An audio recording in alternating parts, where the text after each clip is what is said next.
talking about how to overcome failure and rise again. What do you do when life knocks you down? This morning, Mornings in the Lab.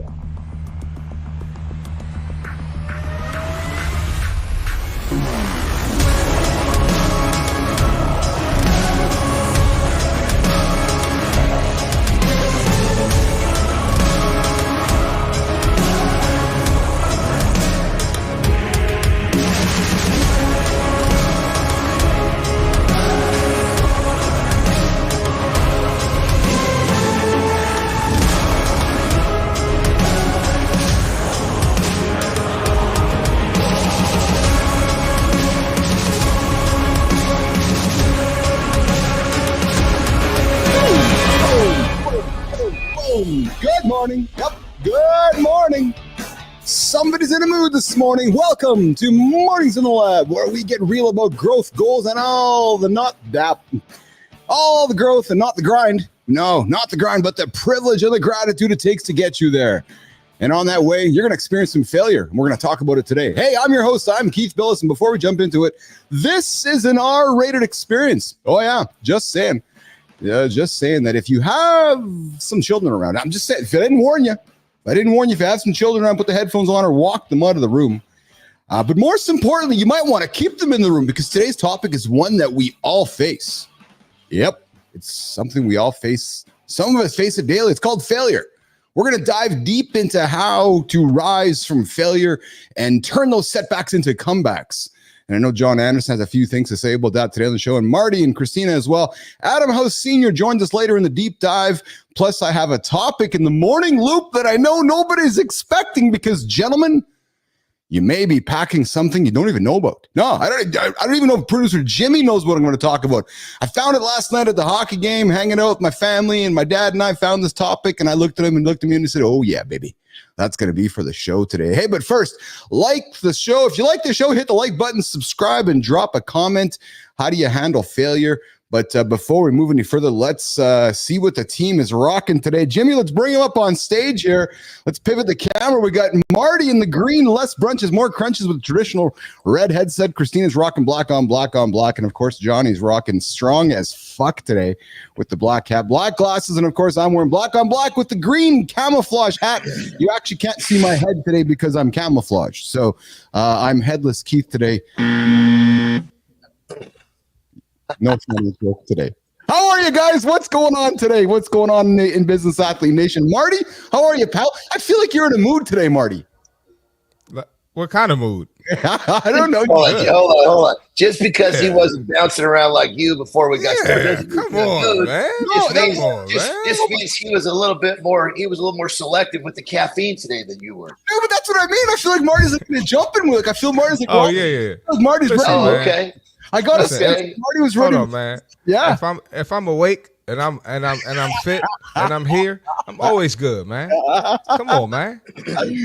What's shaking in Mexico, Mr. Jon Andersen? How are you today, brother? Oh man, it's beautiful down here. It was 90 degrees yesterday. Oh. The beach is looking good, and down here is so different. I mean, you can get in the dune buggy. I mean, we're right at the beach. You could get on the dune buggy and you could go 10 miles either direction of the beach and nobody cares. Oh, yeah. California, you take a dune buggy on the beach, man, you got 100 yards, you're getting arrested. They're confiscating your vehicle. Just how it works. What about you, producer Flynn? What's going on, coach? I need to get a dune buggy. That's what I need. Oh, dude, it's the cool. It's like the 1970s with the big rounded fenders and shit. It's cool. I'm gonna have it repainted like the crazy green from the 70s. So it's gonna be a full blown 70s mobile before too long. That's fun. I think you need to send pictures or provide some video for us. Love to see you rocking and rolling on the beaches there with Jon Andersen driving the dune buggy. Good morning. Mina, I see you there in the comments there. Good morning. Welcome to Mornings in the Lab with Keith and Friends, the only morning show to get you guys out of bed in the morning. And I don't know where you're from, but we are here in North America, starting in the mornings here with everybody here in North America. But hey, listen, you guys ready to jump into a topic of failure and bouncing back? I know you are, Andersen. I know you talk about failure always being part of the process, but listen, I'm going to take my old glasses off, and I want to get real for a quick second with you guys. I got to tell you, and I know Tina might argue with me on this one, and I'm suspecting she might want to arm wrestle me. I argue with you on most things, so let's go. Yeah, but listen, I was gonna say that she's a good arguer. You know, that's just who she is. But it uncovers some wonderful perspectives. This is right. Well, listen, I failed, Tina, Marty, Johnny. I failed more times than I can count. Yep, true story. And every time I thought, is this it? Like, fuck, man, am I like? I got on the bike this morning and I was going through I did a pro ride, and at one point I was starting to fail. But I realized that failure was only final, John Marty, if I let it be failure in that moment. So I've learned, and I know you guys have learned, to see failure as feedback, truly feedback. Not a stop sign. You know, I sat down with somebody yesterday, had an awesome meeting with a fellow yesterday, and he talked about, you know, his journey through life and just kind of exploring feedback along the way. Exploring failure along the way and taking it in as feedback. And I'll tell you how I've dealt with Failure Nation and how I rose again was I stopped seeing failure as something to fear, right? And it's just a step. It's not the end of the road. And second, I accepted the pain of failure. Oh, fuck, man, did I fail many times? You're like, all right, failure. And you accept the pain mentally, accept it physically, but you got to sit with it. Right, Johnny? You got to sit with the failure. You got to understand it. You got to have that awareness with it. And then you got to move forward with it as fuel. You got to walk towards it and go, all right, I'm fucking struggling right now. And then third, you got to double down. You got to double down on what worked, and you got to ditch the rest. And sometimes you got to say no first before you say yes to a lot more. Success doesn't come from sheer grit alone. There is some strategy involved, but it does require showing up. Here's the thing, nation. Here's the thing. Failure isn't final unless you decide that it is. And as John always says, I don't know what the fuck he says, a correct man or an incorrect man is both the same. But the reality is you adjust, you pull a new lever, and you got to keep going. So every time I've been knocked down, Business Athlete Nation, every time I've learned that resilience isn't about being tough. Fuck no. It's about being flexible. And listen, I'm going to tell you something right now. You can't rise if you never fail. So today we're leaning into that whole idea of failing and rising bigger than you've ever been before. Johnny, Kristina. Go ahead, Johnny. I got to say something here. This is the deal. All right. Listen to me when I say this, people. We listen. Fail fast, because you're going to have to fail X amount of times. We don't know what X is, but you're going to have to fail X amount of times to get to your goal. So the longer you wait to fail, the longer you're going to wait to get to your goal. And the only way as long as you've got the nuts to stand up one more time and you fell down, you're not failing. You're just making small steps forward. You're testing, you're learning. So this whole thing behind failure, it's all the pussies out there who, basically all the pussies who are too chicken shit to step on the line and take a swing. They're the ones that badmouth failure because they're too chicken shit to give it a go. Failure's the front door to success. So listen to me, people. Fail fast. Don't wait to fail. Go get it. Marty. I'm right there with you, man. I say this too. It's just going to happen. You know, you get through one obstacle, there's another one coming. So don't ever get through a failure and think that you're done. I got through it. Life's a breeze now. Like, no, there's another one coming, you know? So, and I always talk about on this show, I pride myself in you can't even tell what I'm going through. Like I'm nothing. I don't look like what I'm going through. Right. You're going to get up, fight another day. It's like war. You're like a soldier. So it is what it is. It's just part of the game. Yeah. We're going to come back to failure in center stage in about 6 minutes or so. And Kristina, I'm going to kick that conversation up with you. But I want to switch gears, and I want to keep us on track with something that I found yesterday were pretty funny. As I was saying in my opening monologue there, was sitting back preparing for the show and find something with Pops with Shaken Dad. And I got a wild one. Oh, yeah. And, the story we found is funny because we're relating to it with my father, who's, Dad's, was he turning 81 or 82 this year? But you're not going to believe. An autopsy recently revealed, John, Marty, Kristina, a 78-year-old man had not one, not two, but he had 3 penises. Holy shit. True story. Yeah, you heard me right. Were they all coming out of his scrotum, or were they all placed in different spots? You heard me correct. 3 penises. This man lived his whole life completely unaware of this insane condition called triphalia. Triphalia, Marty, is so rare that only one other documented case exists. And what's even crazier, Tina, is this guy may have lived his whole life never knowing he had this unique anatomy. I gotta ask, how do you not know if you got 3 dicks? There's a joke here. There's a joke here, John. I'm just telling you. So I'm there's a joke. There's a hidden joke here. Keith is gonna bam put the joke out. I think we're not gonna laugh. I think he's coming strong with one of these real news reports that he dug up that was just left in the National This Enquirer, is a joke. You know this is a joke. No, there's no joke here. I'm telling you, Marty, this condition called supernumerary penile formation is estimated to happen in 1.56 million births. But here's the thing. Sometimes the extra organs, they develop internally, meaning you might not even see or feel them. So, Johnny, to answer your question, the guy only had one fully functional one. He had 2 internally in his body. Okay, so there you go. That makes a little more sense. He was hanging out with 2 inside, one hanging out, didn't even know until he died. So there you go. So how do you think you'd walk around having 3 penises hanging out of the scrotum if you had 3 penises? That's what I was wondering. I was like, Jesus Christ, that's a lot to handle there. You know? Yeah. I mean, for most men, managing 1 gets you in trouble. Well, you got 3. What the hell are you going to do with that? I'll tell you what, that guy wasn't scared to fail anything, huh? I'll tell you what. There's Marty. I was waiting for something like that from Keith, but it didn't happen. I didn't have it. I don't have Seth. I was wrong. My bad. I don't have Seth Kuhn, my joke writer, with me. Actually, speaking of, I do have. So here, I'm thinking the big takeaway here is this: you never know what's going on under the surface. You just never know what's going on under the surface. It's like we talk about the show, right? You never know. You never want to judge what's on. You never want to judge a book what's going on under the cover, right? 90% of an iceberg is underwater, baby. That's right. That's exactly it. So, what is so funny about that, Marty? Come on, man. What is that worth? I love it. No, the head tip back, that's good, but I want to know why that's so funny about an iceberg. That's you have a saying for everything. I think it's amazing, Johnny. I love it. That's all it is. That's all that is. Brother. Thank you. Hey, Johnny and Marty. So I was I got a joke here from Kuhn that I've been waiting to pull out on the table here. And maybe it's the right time to do before the accountability checking, but it's for men. What's the difference between light and hard? Between what? What's the difference between light and hard? Light and hard? Are we still talking about male penises, or is this just a generalized question? I don't know. I'm just asking the question. I mean, did we switch gears here, or are we still talking about the dude with 3 dicks? We're talking about what's the difference between light and hard.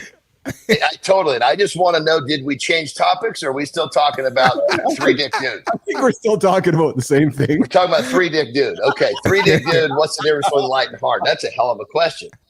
Yeah. Damn. What is it, Keith? I got what you. So you can fall asleep with the light on.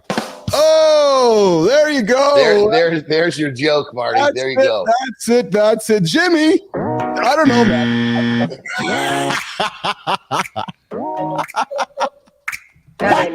I'm sorry. Seth, I'm trying, man. Business Athlete Nation, I got my closet joke writer, Seth Kuhn. A business athlete for life. He is an honorary member, dude. He's always welcome on the show. Like I'm gonna put Seth over there. Just next to me. He's gonna write live on the show for me, so I can just get better at telling jokes. I'm the worst joke teller there is. Marty's like, "Yep, you are, Bilous. You're worse than worst." All right, it's time for the accountability check. And listen, what's the worst thing that can happen to you? Don't truly, besides telling a bad joke like me. Yeah, sorry. No, really.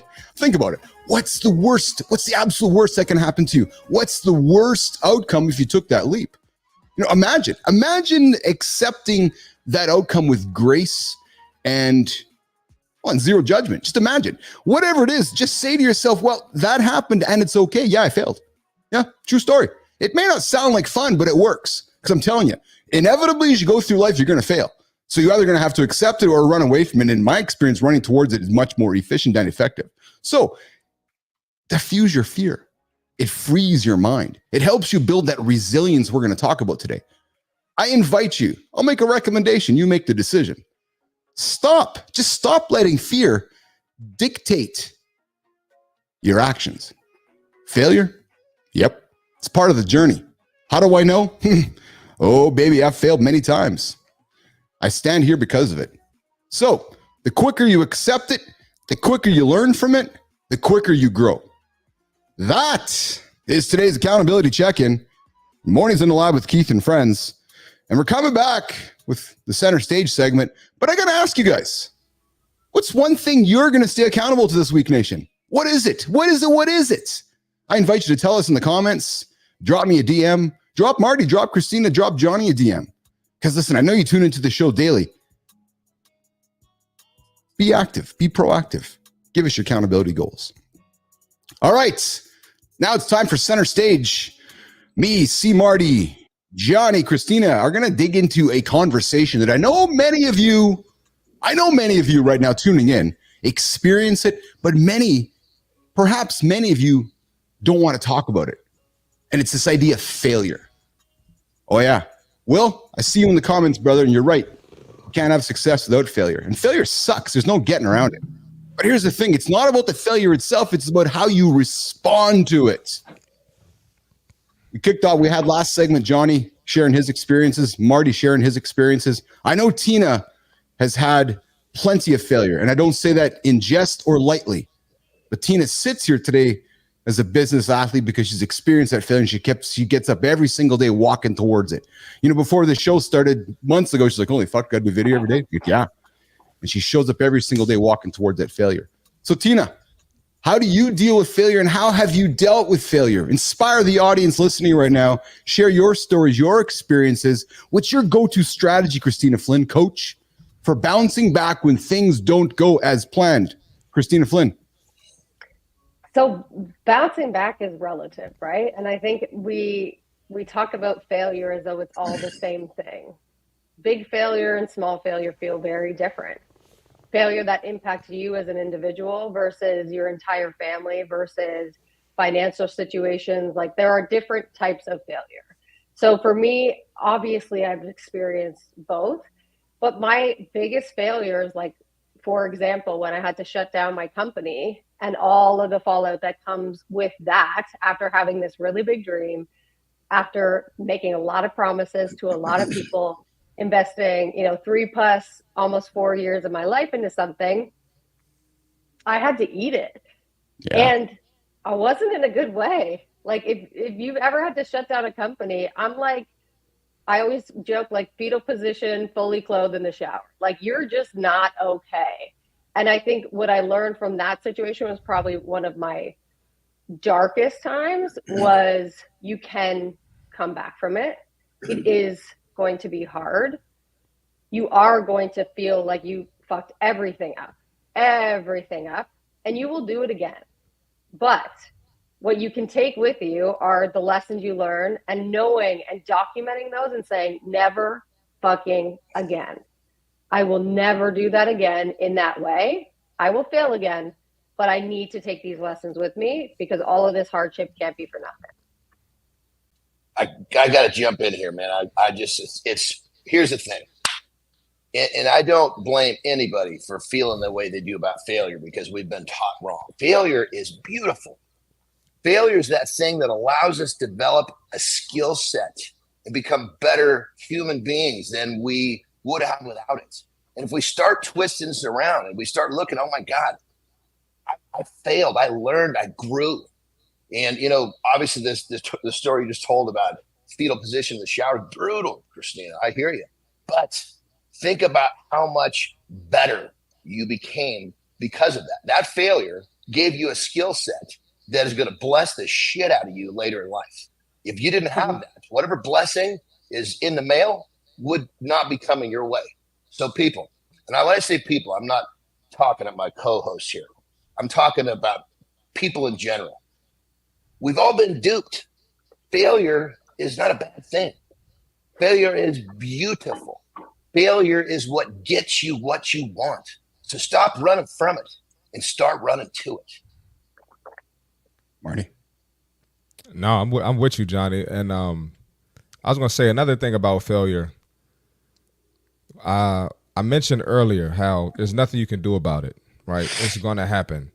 But it's okay to feel how you want to feel. It's okay to be in the fetal position, like Kristina just said. let those feelings out. Cry. Do whatever you got to do. I know I've done it. I'm sure Johnny has done it. I know Keith has done it. Yeah. And Tina just admitted that she did it, So one thing you got to realize is you're not by yourself. Other people have gone through it. That's why this show is great because, we're sharing it with you and letting you know that it's okay. Yes. But what's not okay is to stay in that state forever.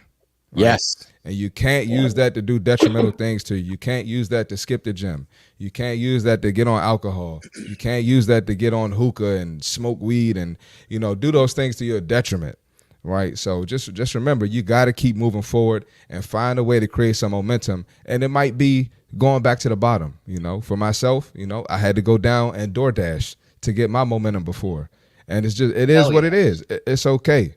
But you're not going to be there forever. So, that's and my as long as failure, and I'm just jumping on what you're saying, brother, because that's fucking beautiful. As long as you DoorDash, that was you basically kind of revamping to go back up. As long as it doesn't cause you to quit, you are fucking gold.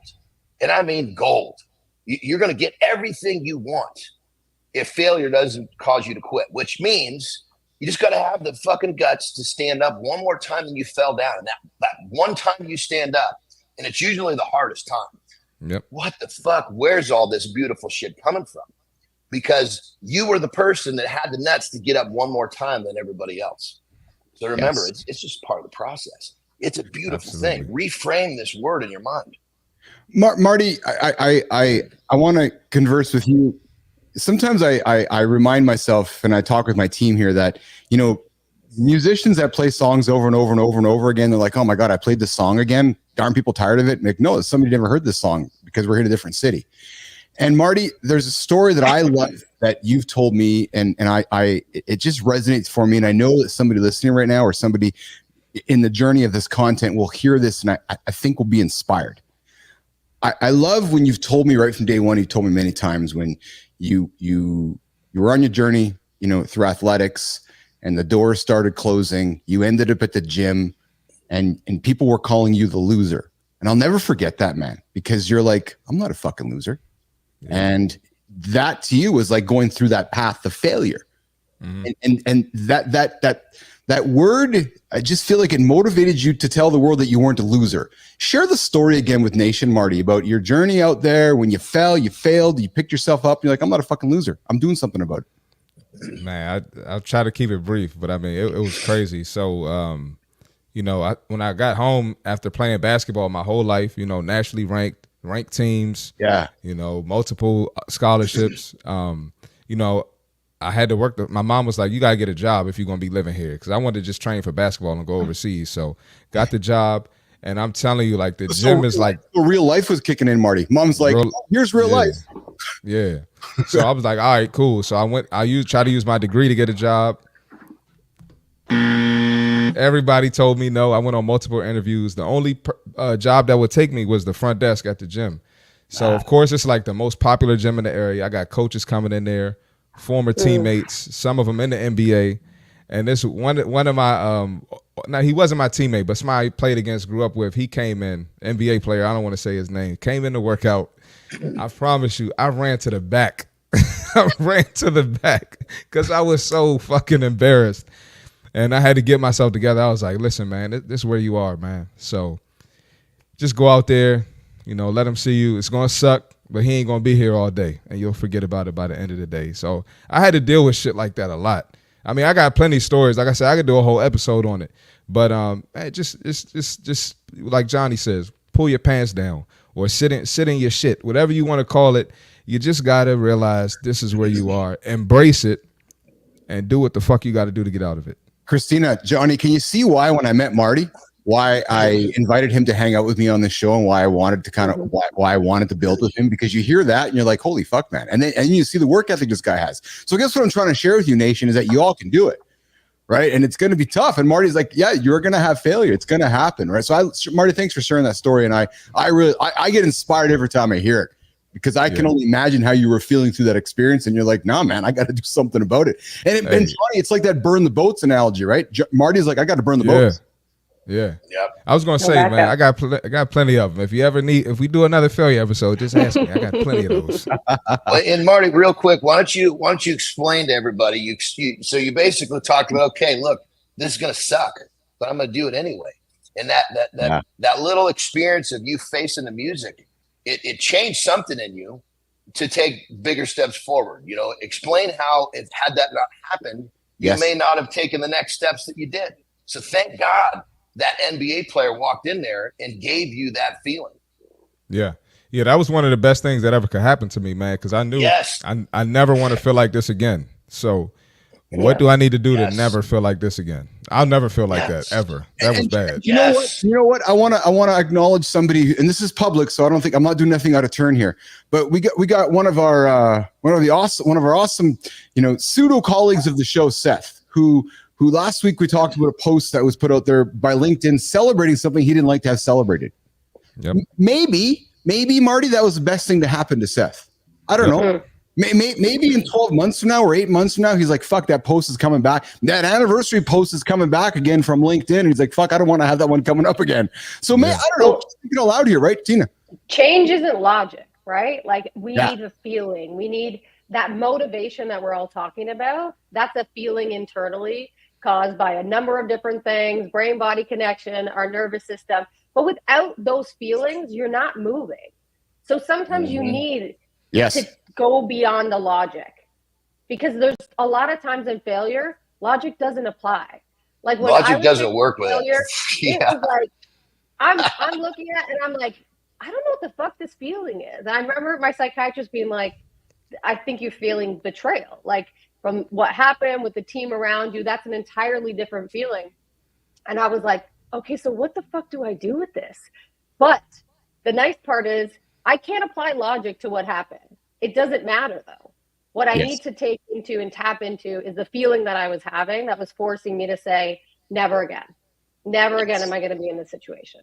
Yeah, those feelings we talk about, right? Hey, Adam Host, I see you sitting in the green room. Jimmy, we're going to bring Adam up in a quick second. We're going to go to the fit tip and bring Adam up in a quick second here. Eric, what's shaking, brother? Thanks for joining us on the show here. I invite you to subscribe to the channel. This show is about helping you get your day started. It's about helping you achieve those big, audacious goals. We talk about failure. We invite failure here in the lab because we've learned, myself, Tina, John, Marty, we've learned that failure has helped propel us forward. So don't take this as a negative. Take this as some inspiration to get you moving out of bed this morning, to not hit that snooze button as you're starting your day. And two Nart Page says failure builds the muscles. Is that not true? Right. So that's exactly. And of course, Tech Dad says if you're not failing, you're not even trying. All right, Jimmy, let's do the fit tip with Marty, and then we're going to come back with Adam and continue the conversation. But we're going to move the conversation. We're not going to move it. We're going to continue moving the conversation from resilience to redemption, right? And how you redeem yourself through failure and making something else out of it. So, Jimmy, let's get Marty. Let's get it, man. Let's get it, brother. Yeah, come on, man. All right. When it comes to training your muscles to failure, all right, it depends on your goals. We're going to talk about that, all right? So training for failure has benefits, right? And not training till failure has benefits, okay? The better option always has to do with whatever your goal is, all right? So training to failure, that's pushing till you can't complete another rep. You tap out. Your body is done. What are the benefits of that, all right? You got more muscle recruitment for better growth. All right, this is going to build your mental toughness. We know you need that. That's part of failure, right? You're going to build the mental toughness. And it's time efficient for shorter workouts. You get to it, high intensity, right? Get that heart rate up, get them calories burning, and probably get the sweating quicker if you train this way, right? Now, these are the downsides. You're going to have higher fatigue, right? And this is going to increase your risk of injury. It's going to increase your chances for having bad form. So be careful with that. And you're going to have longer recovery times. You're going to have to sit down if you're doing like squats or deadlifts or something like that. So be careful with training till failure. I wouldn't do it on the regular, but it has its benefits, okay?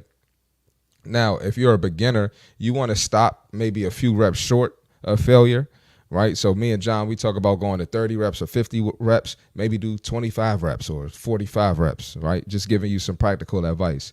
And if you're an advanced lifter, right, you can strategically train with failure, like I said, but not all the time, all right? Mix it up, use failure training. Don't overdo it. But consistency and proper form is going to beat intensity in the long run. So you're better off keeping your workout simple. But if you just want to sprinkle that in there every now and then, go ahead and listen to everything I told you about it. That's the fitness tip for today.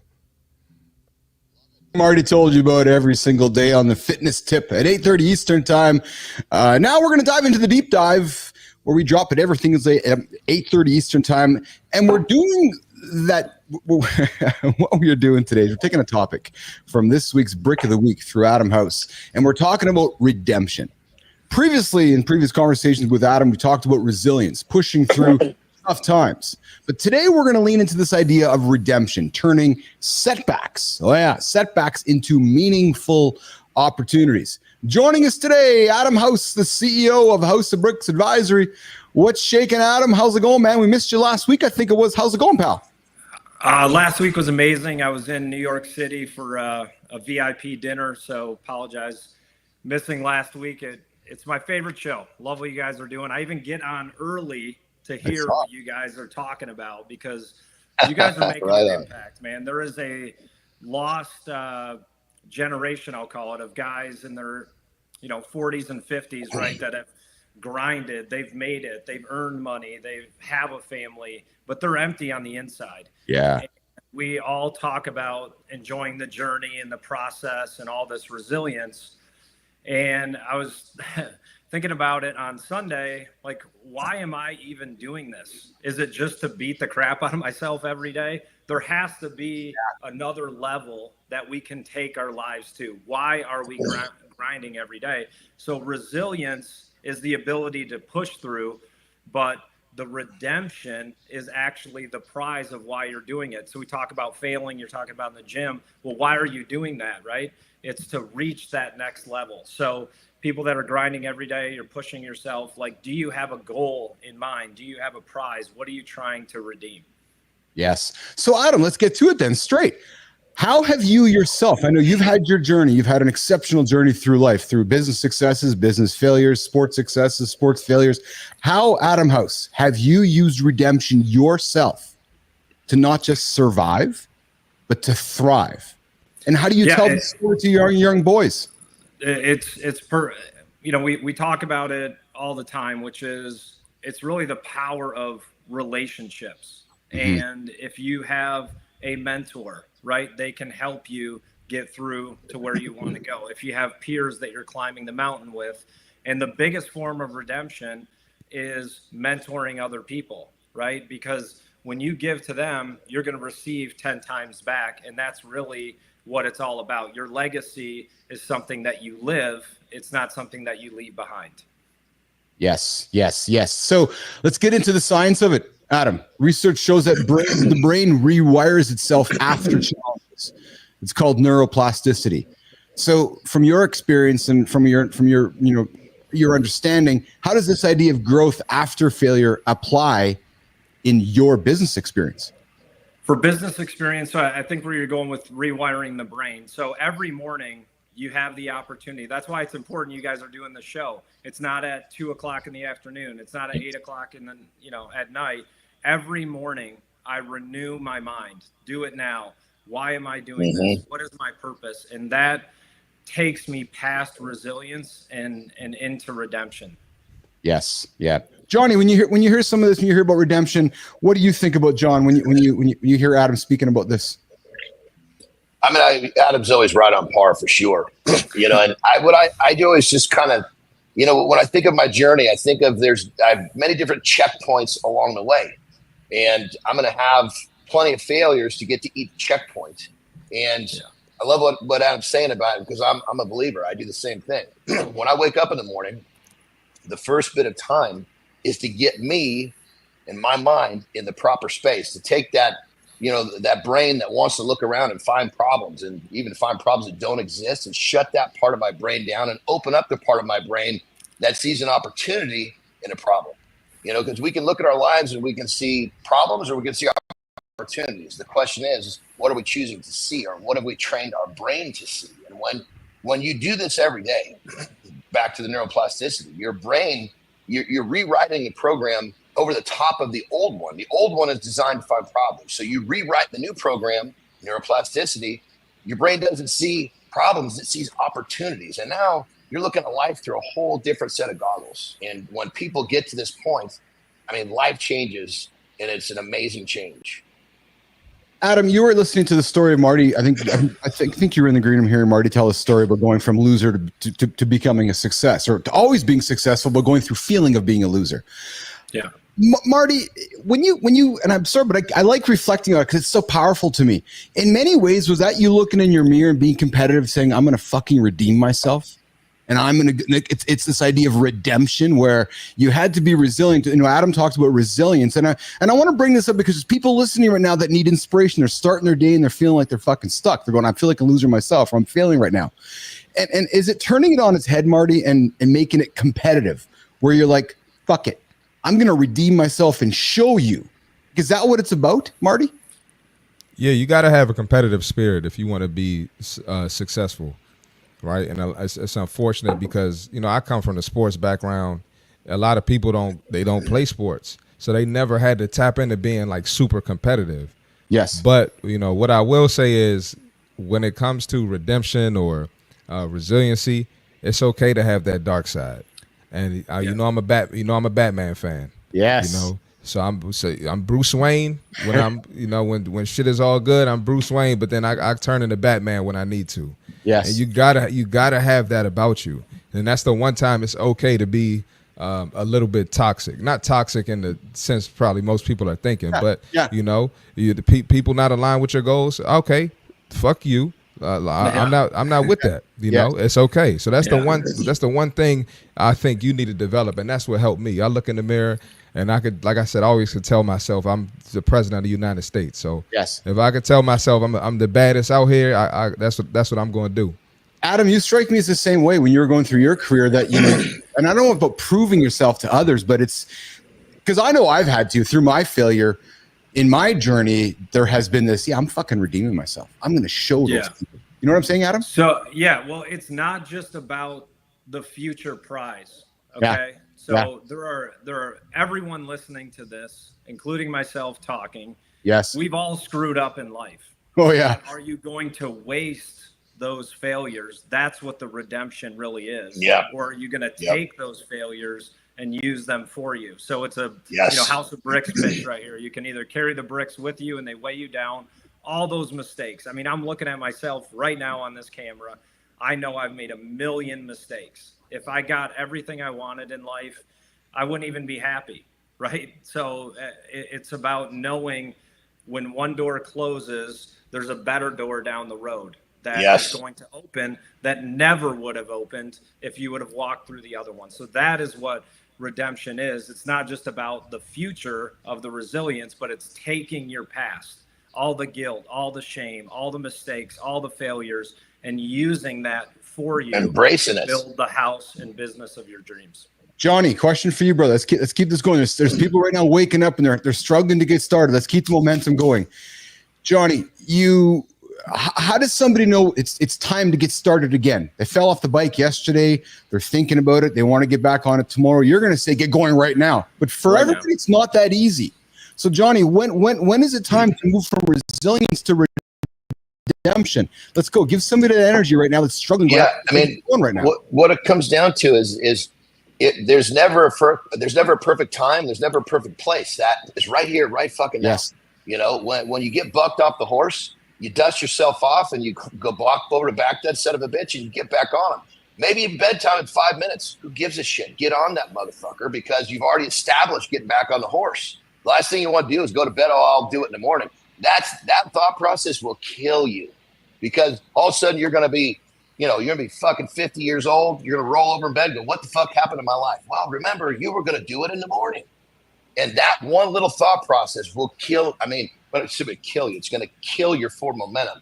So the perfect time is now and the fucking perfect place is right here. End of story. Yeah. Go is what you're saying, Marty. And I just take one step. Yeah. Take one step. Yeah. And say I'm going to get a glass of water. Get up, get a glass of water. Build the momentum. Yeah. Easy win, baby. Easy win. Yeah. And Marty, when I go back to your story, it was a basketball player coming in the gym. You run into the back room going, okay, this can't happen again because he's going to come back here tomorrow. You're like, okay, I guess I got to do something about it right now. Yeah. So what, let's talk about it. So what I did was, this might help somebody practically. Yes. I got my training certification, the study materials. I switched my shift. I was at a 24-hour gym working the front desk. So I just did night shift so nobody has to see me. And I studied the whole night shift, and I worked out and built some muscle and built my confidence along with building the muscle. And built your redemption. That was your redemption. Built my redemption. Yeah, that was it. Yeah. So that helped me. I don't know if that'll help some of y'all, but just also coming up with that plan, we can talk about, okay, let's make a change. What's the plan? Come up with a plan right now. That's the action you need to make. Come up with that plan right now. And the plan might fail. Come up with another one to get to the same goal. Just keep staying in motion. Keep that momentum. Yes. I was going to say this. So it's the key of just not stopping. The redemption is to continue to go, because that forward momentum, that forward step, that little tiny step when you don't think you can, that's the beginning of the next step, which is going to turn into something great. So the redemption is to just get up and go. Yep. You don't even if you're taking a step in the wrong goddamn direction, you're moving. As long as you're moving, you're going to get back on track. Yes. Yep. Yes. Adam. Yeah, I'm just going to add to that. So a great way to build momentum. We all have one of these phones, right? So if you're not motivating yourself, try motivating someone else. Text someone that's been an impact in your life. Start the ripple effect. Text someone that needs encouragement. You start doing outbound giving, it will come back to you in return. So if you're feeling stuck, you're feeling unmotivated, comment on the show that you love it. Like it, send it to a friend. I'm advertising for you, Keith. Love it. I love it, brother. But man, you guys are doing something amazing here. Everyone that's listening, drop a comment in. I'm taking action. Like the show, share it with a friend, because we don't know the ripple effect. Even if we're doing this for one person, there's one person out there this morning that needed to hear this. They're stuck. They're feeling guilty. They're feeling in shame. Use those experiences for you and wait for new doors to open in your life. Yep. It's true story. True story. Here's the takeaway, right? Redemption is about turning loss into opportunity. And as Jon said, you can either sit in that loss forever and and as Marty said, you can be called a loser. Loss is loser, or you can do something about it and begin that redemption today, now, this moment, put a plan in place and, take the opportunity in front of you. So. Loser just means you didn't have the balls to get up, because the winner will stand up one more time. He falls down. The loser stays on the ground like a little bitch and cries and creates excuses of why he's down there. So it's real fucking simple. There you go. I've seen a lot of losers. No. Yeah. All right, Adam House Senior, the CEO of House of Bricks, the best entrepreneur advisory firm on the planet and community on the planet. I invite you to check it out. Go find him on LinkedIn. And listen, if today's conversation resonates with you, hit that like button. Tell us in the comments, as Adam said. We got AJ Zeglin joining us from Mind Fuel. Adam, closing words to you, my friend, before we say goodbye and bring you back next week, pal. Closing words are: don't waste your sorrows, don't waste your troubles, use them for you, and don't let them weigh you down. There is a door of opportunity out there for everyone listening. If you're stuck, take that outbound action and text people, encourage them, and watch your life start to change. I love that. Adam, have a great day, pal. Yes. Hey, Adam, no bricks Adam. today, Adam. Hey, I don't shoot bricks. There we go. Thanks, Adam. All right, fellas. All right, Adam, take care, brother. Take care. We'll see you next week. Adam House joins us every single week here, the CEO of House of Bricks. Great dude, great stories, and great advice. All right, Jon Andersen, you know that sound effect, nation. Come on, baby. Coming with a lifestyle tip for you. Then AJ Zeglin coming with Mind Fuel with AJ coming up next. All right, let's do this. Lifestyle tip for the day. What's the secret? What's the secret to getting what you want? What's the secret to getting that big goal? Well, here it is. If you want to achieve the shit you've never had before, you must be willing to do the shit you've never done before. So that means you're going to be doing stuff for the first time, which also means you're going to fail. but failure is part of the process. So remember this. Pursue failure. Fail fast. And remember, if you're not failing, you're not growing.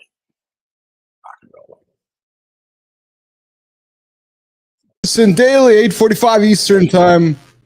Advice to get your day going. All right. We got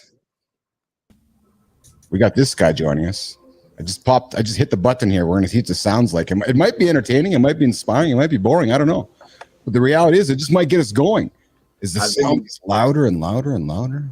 I've been waiting for you to come up with a great theme music for me, Keith, like a great entrance song. Well, I you know what I've been thinking about? I got to get you some entry music. So here's our entry tune right now, pal. You know, whoa, it's time for the man of the hour. It's time for Mind Fuel with AJ Zeglin. Today's topic, nation. Ooh, baby, it's all about mastering, beating that inner critic. Yeah, you know you have it. You're laying there right now going, "Fuck, I'm not really good. I might have imposter syndrome." You feel bad about yourself. We're going to talk about how to quiet that negative voice and replace it with one that builds you up and gets you rolling. AJ, woo, baby, here's a build up for you. Welcome back to the show, pal. That's what this music sound like.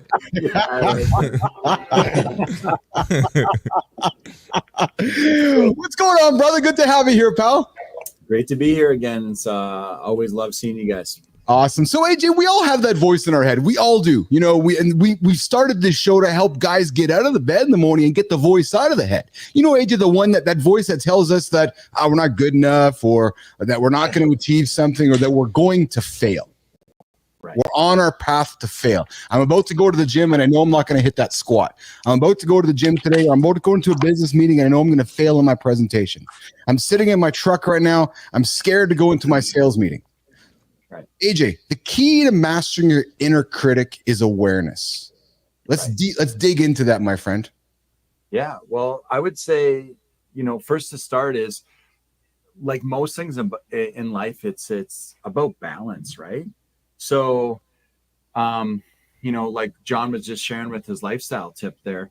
I do want to feel in a lot of scenarios or situations, maybe just a little bit of discomfort, because that means that I am right on the edge of pushing myself into something new, somewhere I haven't been before. And that's where my growth lies, my growth opportunity, right? So a little bit is good, right? Do I want to just, you know, completely doubt every aspect of my makeup and my being? No, you know, that's not going to be helpful for me. So it's about finding that balance. It's about finding that evidence or creating that evidence through action that we are who we say we are, and then looking for that next step that takes us slightly right to the edge of that comfort zone, knowing that when we take it, we've been through hard things before. We're going to make it through it again. And through that process, we're going to continue to grow and evolve and become better. So AJ, let's keep the momentum going here. There's somebody listening right now and they're struggling or they're wondering with how to take the first step. Yeah. AJ, what's the first step someone can take right now to start silencing that voice and building that confidence that person is so desiring? Right. So it's two parts. One, remember that you are not your thoughts. Your thoughts are just simply something that happens to you. There's something that you experience, right? And then take action. Just get up, stand up, walk, reach out, grab whatever it is. You have to take action. I'm going to sound like a broken record here, probably over the weeks and weeks, because numerous times we come back to that whole idea of just going. You know, just don't wait. There's never a good time to start. There's never a right time to start. There's never a perfect time. Just start. Your thoughts and your feelings and everything, they'll catch up with you later, right? You're not your thoughts, and then your feelings are going to be the last thing to change, right? You're going to start that action. You're going to start that process first, and then as you start building that evidence for yourself that you're doing these things, that you have acted on it, and you're moving in that direction, then your feelings are going to change after, right? You're going to start feeling a different way about yourself, seeing yourself in a different light. But I think so. I'm looking at Jon and Marty nodding there. I think it's an AJ. We've known each other for years now. Yeah. We as a human need to have a pivotal moment though for us to step forward, though, don't we? Like something essentially has to happen for us to then be knocked down, wake up and find that redemption and beat that inner critic, right? Like we can think, but in many ways, something has to happen. Johnny, I'm coming to you. I see you leaning in here, but Marty, like for you, it was that basketball player coming into the gym, and it was like for me, there was a lot of things. Kristina, there's a lot of things, but something had to happen, right, AJ? Johnny, you see you leaning into this. Well, I'm just, we live in a world that's filled with this shit. Like I love what AJ's saying about evidence-based. It can be as simple as you go outside when it's pouring rain and you get fucking drenched. Well, you realize that next time you need an umbrella and you go out with an umbrella. The next time, like, oh shit, I didn't. Look at the benefits here. There's your evidence. Next time you're going to get an umbrella again. So what, brother, just so when you say I sound like a broken record, please just keep doing that shit because you're talking about the stuff just like taking an umbrella outside. When you take that first step, lift your arm. Action is what people need to actually get moving and create that evidence. God, I can actually drink that glass of water out of the bed. Oh, I'm having a hard time with that. So I better put the water in my bathroom before I go to bed. Whatever it is, that little bit of action, it creates that evidence that, yes, you can. And you just keep stacking it up, just like taking an umbrella outside when it's pouring rain. People just need to understand that, we learn all these lessons in life. This is a lesson we need to learn. It's just on such a small scale. Most people never get exposed to. But once you learn this lesson, it's just like wiping your ass after you take a dump. You don't wipe your ass. You're going to be pretty nasty. You're not going to want to have that happen again. So, you feel unmotivated and you realize all I got to do is take a little action. I can feel better. It's the same damn thing. So I love the evidence-based talk because once people get a grasp on that, I think it's tangible. And I think that's, when something's tangible, people understand it much more. So that's good shit, brother. Marty? That was good shit. I think you could have used a different analogy, John, but that was good shit. I like what you said. Well, let's see, when you tell a story that's a little crazy, it's going to create some sort of an emotion, and they'll remember because of the emotion, whether it's a funny emotion, a sad, whatever the emotion is. I see where you're going. Push that emotional button so they'll remember. That's it, Marty. We need to get a bidet button so we can hit the toilet when Johnny. There we go. Yeah. Exactly. Yeah. Hey, Zeglin. Real quick, I did want to add something though. Another thing too about taking action. You're not going to hear this from Johnny. You're not going to hear this from Keith. You're definitely not going to hear this from AJ. All right. But you're going to hear it from me. All right. You got to lie to yourself sometimes. Now I know you're thinking, what the fuck is Chris talking about? Let me explain. Now, sometimes you might have made a stupid decision, right? You might actually be a loser, right? You might actually not be good at decision making, but sometimes you got to lie yourself out of it to take actionable steps to reverse whatever you did, right? So you might have to, am I better than this person? Yeah, I'm better. The person might be better than you, but that lie, that delusion might actually be the kickstart to you, studying for the certification, applying to the new job, getting in the gym and working out, or doing whatever you need to do. So sometimes you got to be a little bit delusional. That's also a step that I take, or that has helped me in the past, take action and get things going. Brother, I gotta back you up on that because you just have a different way of telling your story. I make the joke all the time. When I was a fat little dumb son of a bitch, I was just dumb enough to believe I could do it. Was that belief a lie? Possibly. But at the time, it didn't make a difference. That's what I believed. I felt that I could do it. Was it? I don't know I didn't know if I could do it, but I believed. And so you're saying actually lie to yourself to a certain extent. When you have some massive belief, call it a lie, call it what you will, but do what you got to do to believe. And as long as you believe, you can achieve. Yep. AJ, I got a question for you. What role does self-compassion play in this? For us as a human, again, clients come to you, they're stuck, AJ, and they're looking for help. They're struggling to get out of bed in the morning. They've had a loss. They're going through some resilience, redemptions perhaps around the corner. what's the role does self-compassion play, AJ, in this process? Again, somebody's listening right now and they're struggling. What are you saying to that human right now, AJ? Yeah. So, when we're showing ourselves compassion, we are more likely to show other people empathy or compassion than we are before we do it to ourselves, right? So how do we reframe that in a way that we can perceive it or see it in a similar light? So I always like to use the saying, this is not my saying, by the way, but it's treat yourself like you're someone you're responsible for taking care of, right? So if I look at AJ and I remove myself, I reframe it. So I remove myself from the situation. So I'm outside my body looking and I'm like, hey, there's that guy. I'm responsible for taking care of that guy. What things would I do to take care of him? Just like I'm responsible for taking care of, my son, my daughter, my wife, right? And then that's how we could start to show ourselves compassion, right? Because when you see yourself as almost like a third party, a different person, you're like, I see you, I'm responsible for taking care of you.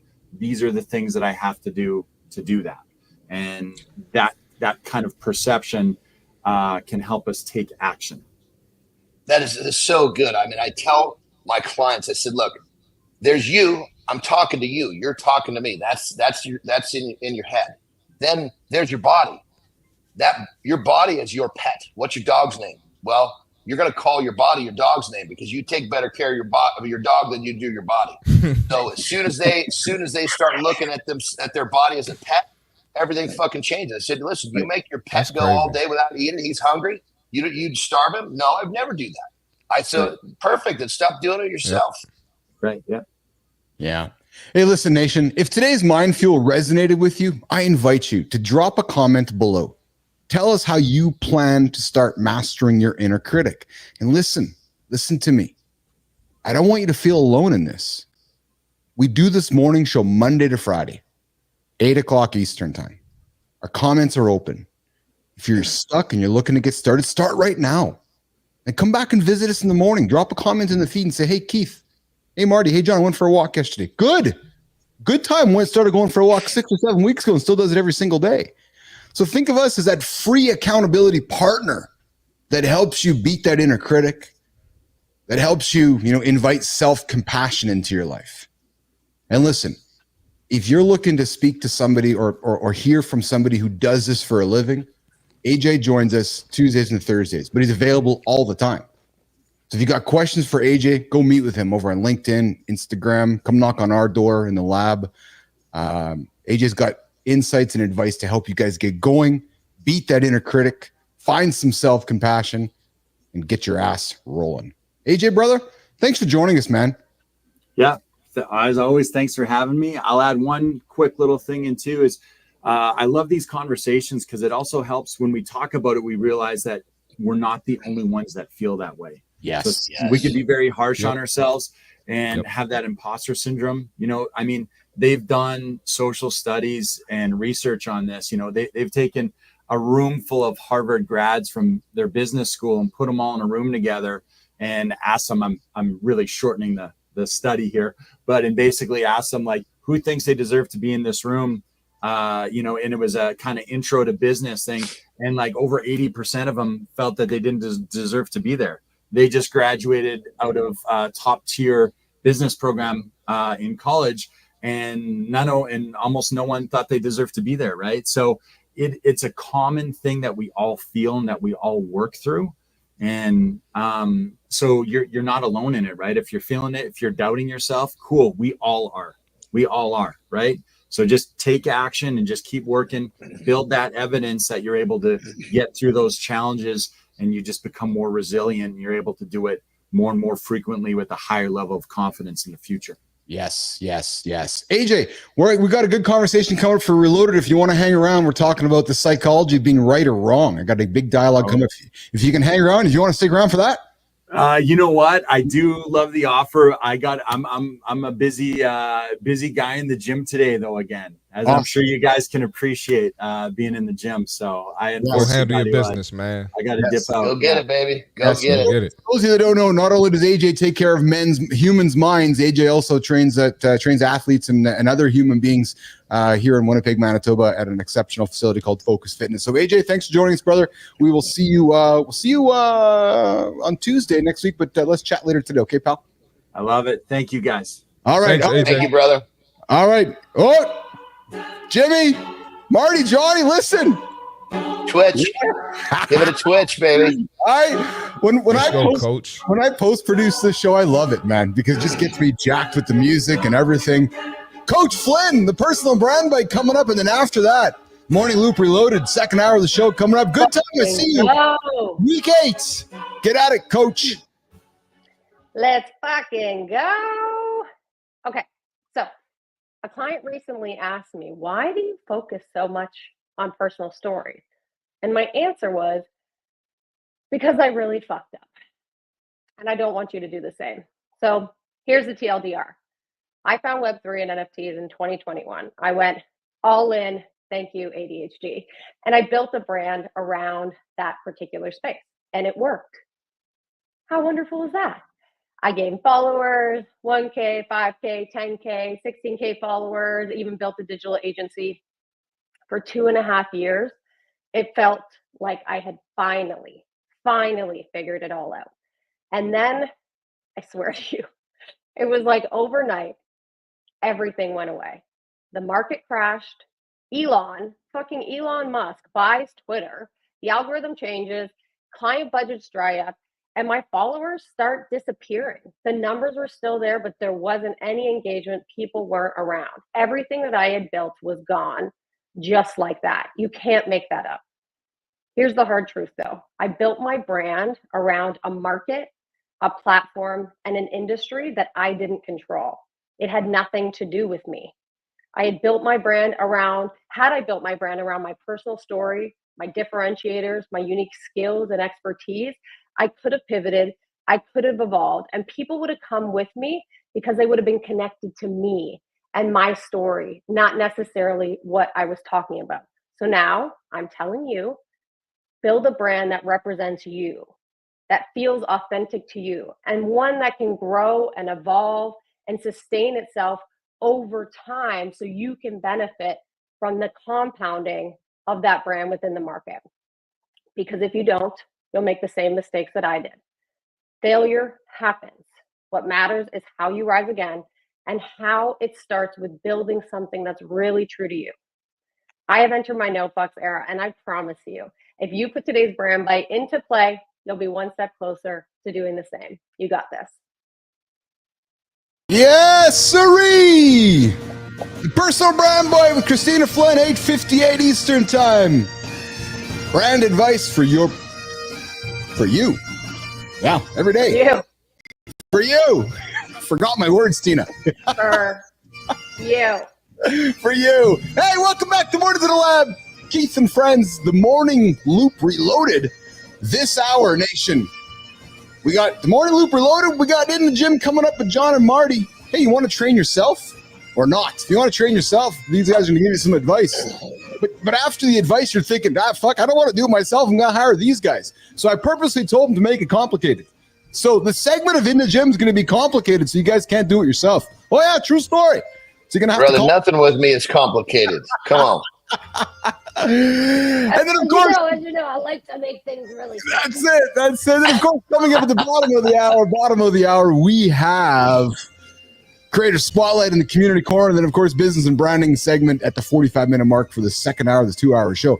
But this hour, kicking this thing off, guys, we are going to dive into the psychology. Oh, yeah, the psychology, Marty, of why people think they're right, even when they're wrong. So here's the thing. Why are some people so confidently wrong, and what does the science say about it? Let's dig into it. So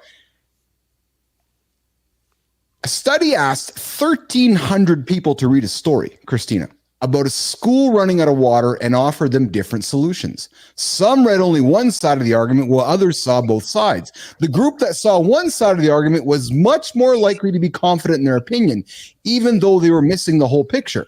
They were sure they knew enough to make a judgment, Johnny. But when they were presented with the opposing side, they became less confident and were actually willing to change their mind. Interesting. But here's the thing. This only works if people are open to new information. In some cases, especially when it comes to politics or long-term beliefs, people dig in and refuse to change. So Jon, Marty, Kristina, what do you guys think? Can people really change their minds once they've made a judgment, or do we have the ability to change our minds? And I'm going to share more with you, but what's your first take on this? I mean, my first, when the top, even before you got going on this whole thing, when you just told us what the topic was, yeah, my first gut reaction is people are way too concerned with being right rather than just getting my thing is this. I don't need to be right. I just need to get what I want. I'm happy to be wrong if it gets me what I want. And people lose sight. Everybody says, some people, you talk to them and they are arguing a point till the cows come home. It's like, hey, you can be right. This is not about being right. I'm saying this in my head because I won't waste my breath saying this to a person like this. But you can tell me, 3 + 3 is 3,025. And if you want to argue that, you're right. I'm out of here. You know what I mean? It's people are so concerned with being right rather than actually focusing on getting what they want or serving whatever the purpose is for the conversation or the topic. And I think that's a huge problem people have.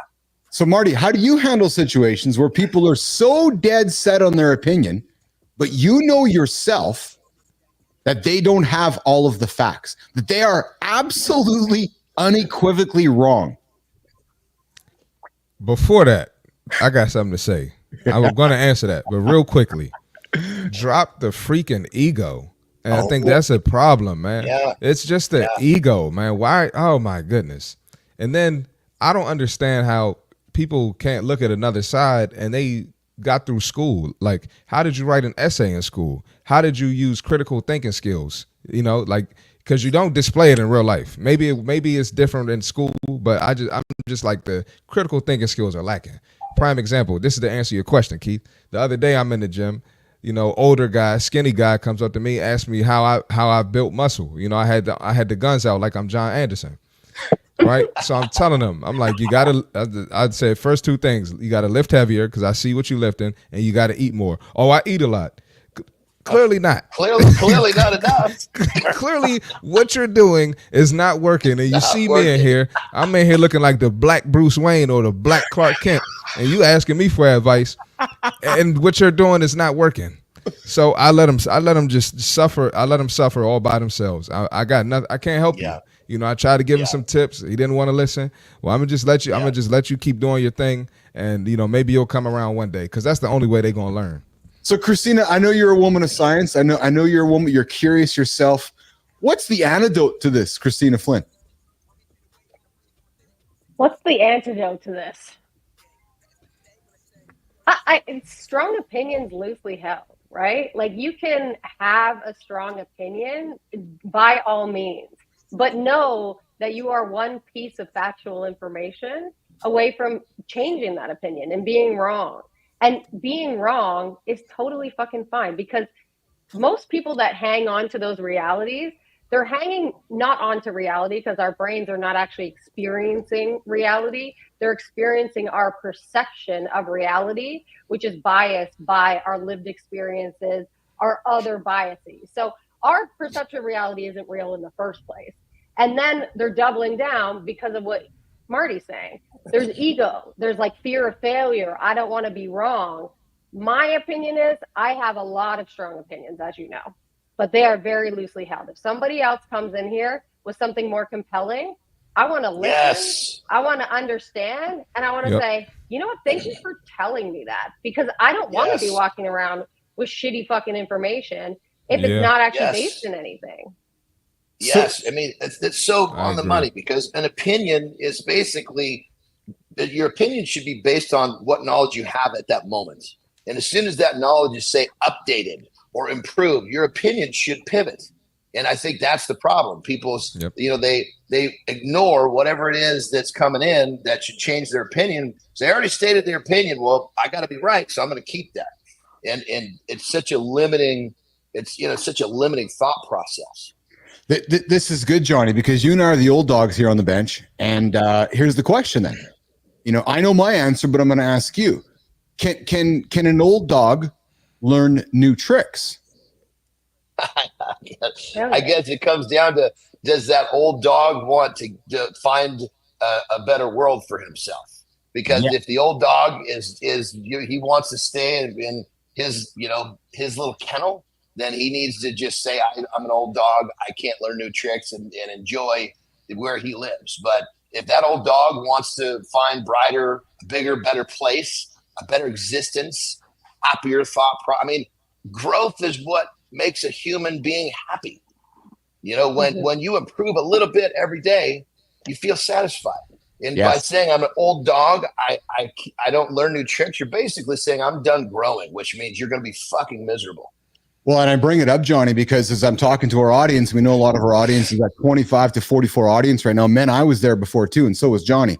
So I'm looking at Kristina, I'm looking at Marty, and I'm saying that if I can teach you something that I wish I would have learned earlier in life, it was about humility and curiosity.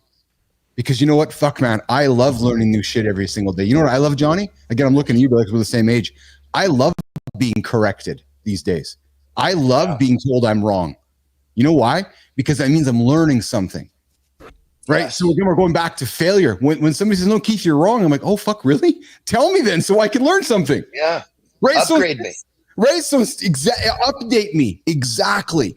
Right. And so, update is an upgrade. Yes. Yes. So if I can teach you guys, if I can offer something, nation, a suggestion, a recommendation, you make the decision.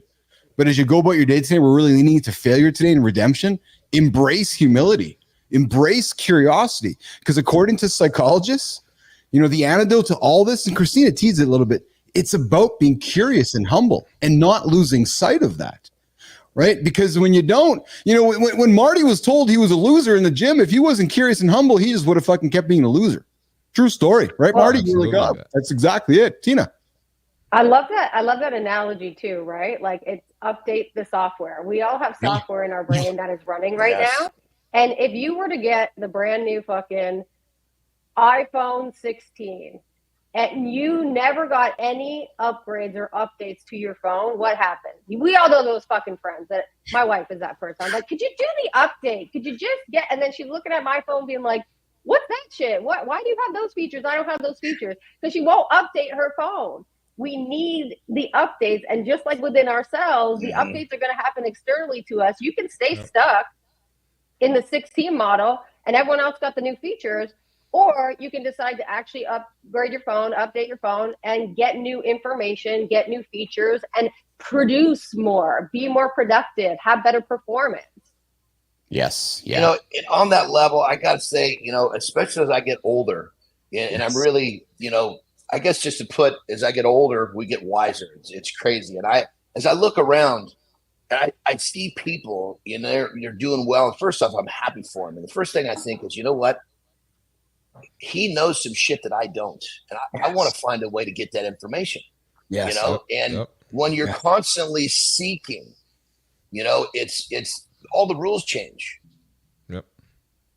Well, that's the purpose of the show, nation. Right. We're giving you. So again, my inspiration, the goal with the show is to create content to help you guys get going, to be those voices that you need to help you move through your day. So listen, the big takeaway here is really simple. There's nothing complicated about it, actually.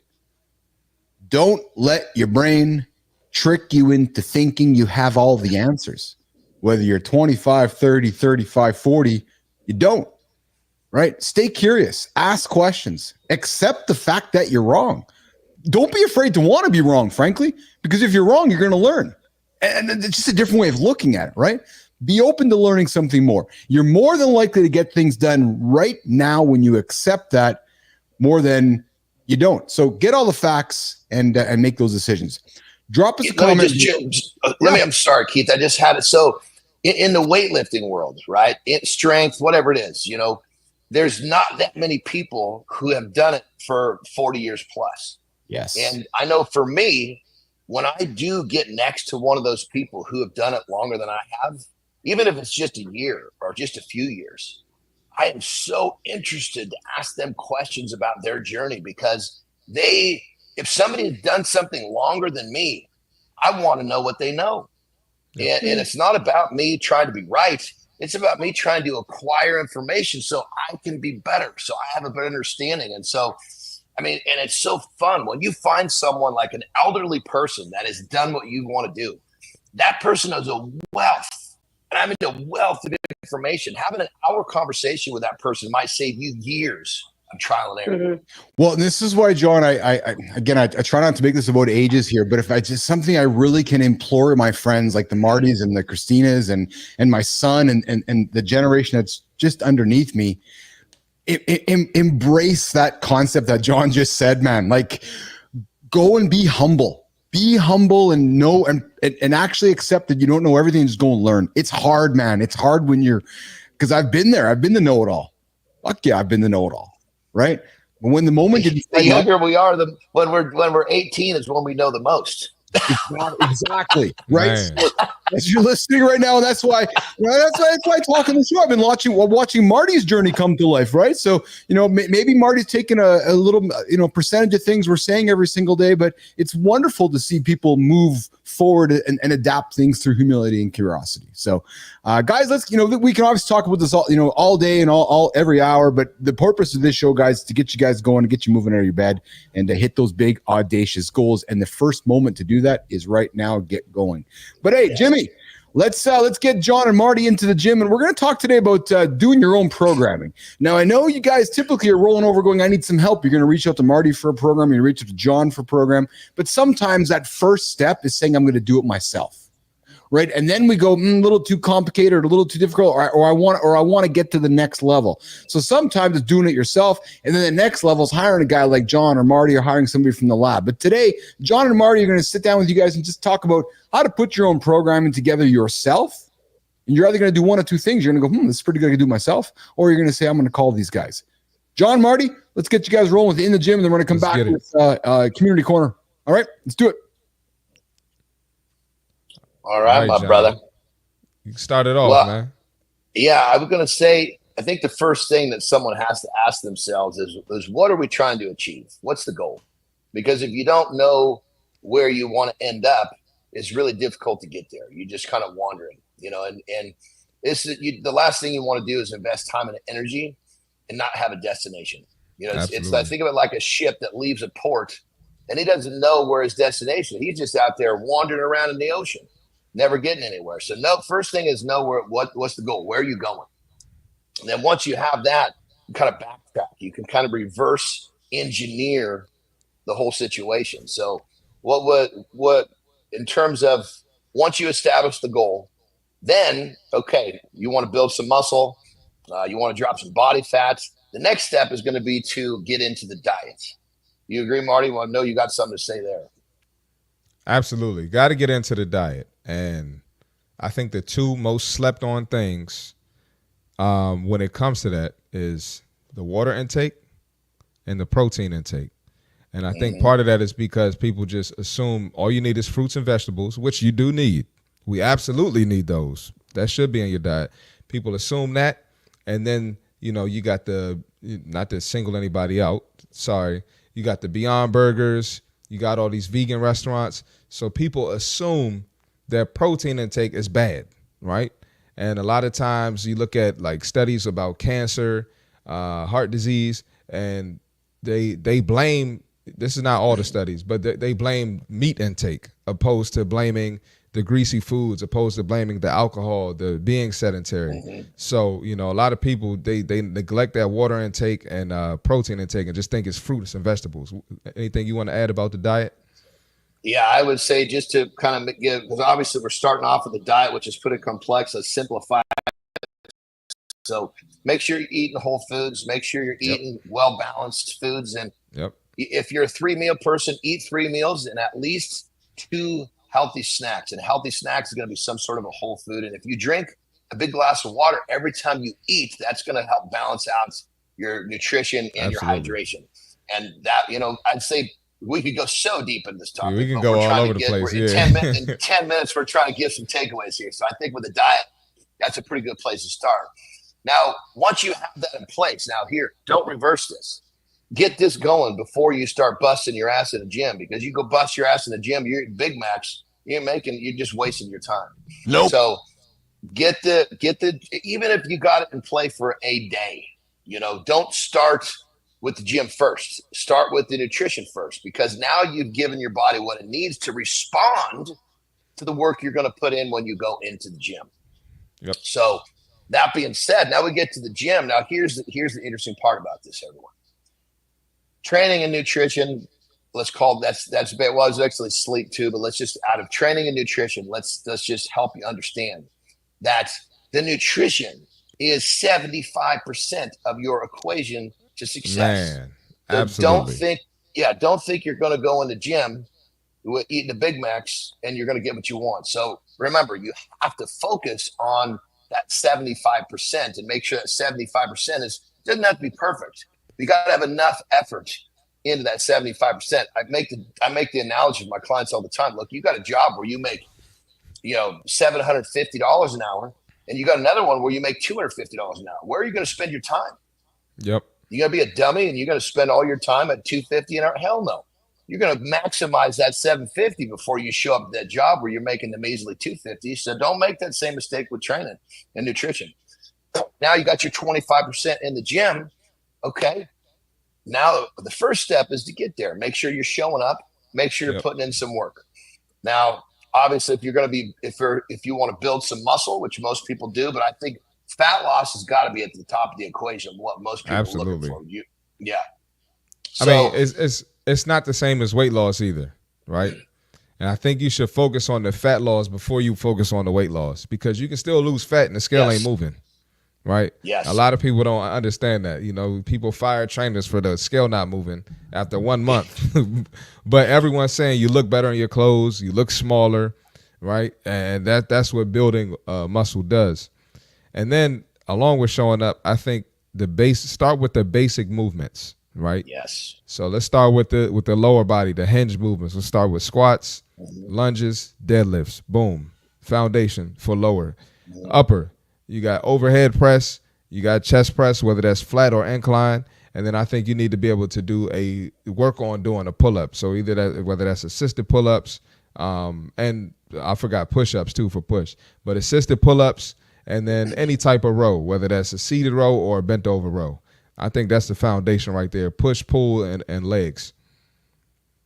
100%. And if you were to take, the most simple way to, going off what Marty's saying, you could literally just rotate. You could do upper body one day. You could do lower body the next day. The next day, take off, let your body heal. Following day, upper body again. Following day, lower body again. Just 4 days a week. If you're actually showing up and putting in some work, and we could talk 45 minutes a day would get the job done. Don't think about some huge commitment on a daily basis. Think about the huge commitment of showing up over a longer period of time. It's called work over time. People ask me all the time, man, you must spend like 3 or 4 hours in the gym every day. Nope. And I said, look, you're asking the wrong question. I said, the question you need to be asking me is, how many years have you done this without missing a week? And then when I tell them, it puts it in perspective. And especially when I tell them, look, I train less on a daily basis than most people would think, but it's the work over time that gives me what I've got. It's been, Jesus Christ, I've basically coming up on 40 years where I have not missed a week unless it was planned. Yep. And that's the work over time concept. So simple shit. Work over time is going to get you what you want. So don't overcomplicate this whole thing. If you're trying to get out of the gates, we just pretty much gave you what you got to do from front to back. Obviously determine your goal, then dial in your nutrition. Then you've got a really, really simple 4-day split in the gym. And in the gym, Marty, talk about this. As long as they're getting in there and working within upper, lower, day off, upper, lower, day off, it almost doesn't matter what they do if they're getting in there and putting in some work, focusing on the effort. Talk about that real quick for them. Let them understand how most of that 25% is getting there. Yeah, man. Compound interest. Those 4 days, that's going to add up over time. And it's going to be a gradual process. So don't come in here thinking something's going to happen in 1 month or 2 months, right? But if you just keep that same routine, The boring stuff gets the results, right? The repetitive stuff gets the results. So that's it. And then when you get to a certain point, now you can mix it up. Now you can throw some of the Instagram influencer shit in there. But that's what your favorite Instagram influencer started with. Go ahead, John. And real quick, if you're one of these people who eats lots of fast food and processed foods, you get rid of that stuff and you go into Whole Foods, you will have quick results in how you feel. Literally inside that first week, you're going to go, fuck, I am sleeping better. Holy shit, I'm not tired in the afternoon. You're going to have your quality of life will improve really quickly. And as soon as that quality of life improves, you're going to start to notice that the physical changes you're looking for will start to follow. And your gauge of are you still doing what you're supposed to be doing is what's your quality of life. If you got good energy, you're sleeping good, you got good focus, that means you have your body in that place where it needs to be to make the physical changes you're actually setting out to make. And one more thing, Keith. Yeah. If you're not seeing the results, you're not eating right. So you need to change something with your diet. Yeah. That's it. Simple. True story.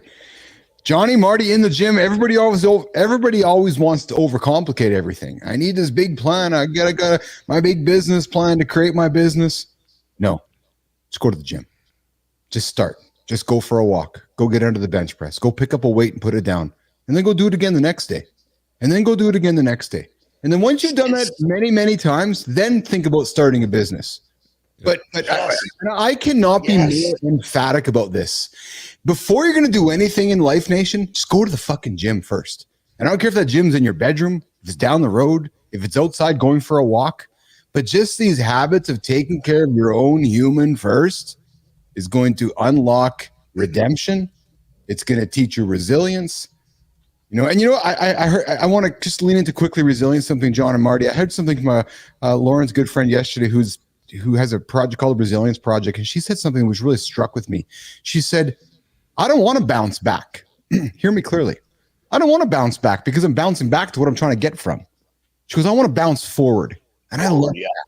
Because we so get caught up on bouncing back. Fuck that. If I'm bouncing back to the other side of the mountain that I climbed over, back to the life that I was trying to walk away from and be forward to. So Nathan, when you're bouncing, bounce forward. Like Johnny gets on the fucking bouncer every single day. And I bet you, Johnny, when you get on the bouncer, you walk onto it and you walk off the other side because you're bouncing forward, not bouncing backwards. So Nation, take that with you guys today. Don't bounce back, bounce forward. That's what you want to do. And even when before the comeback, fall forward. Yes.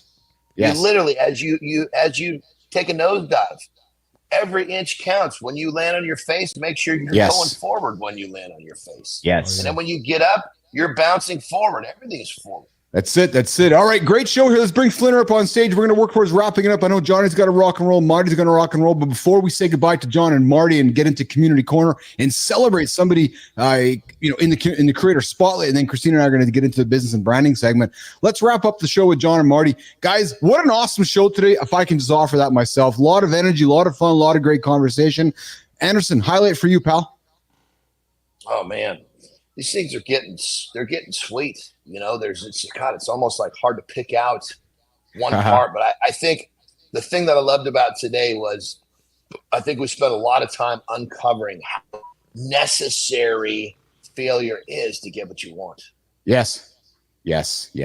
Marty, what about you, pal? What's one thing jumped off for you today, brother? It's nothing new, but just like sharing my story and seeing you all like nodding your head and just like y'all felt what I was going through. Yes. That made me feel good. That's good. Brother, you're getting so good. You're getting so good at pulling your pants down. I'm proud of you, brother.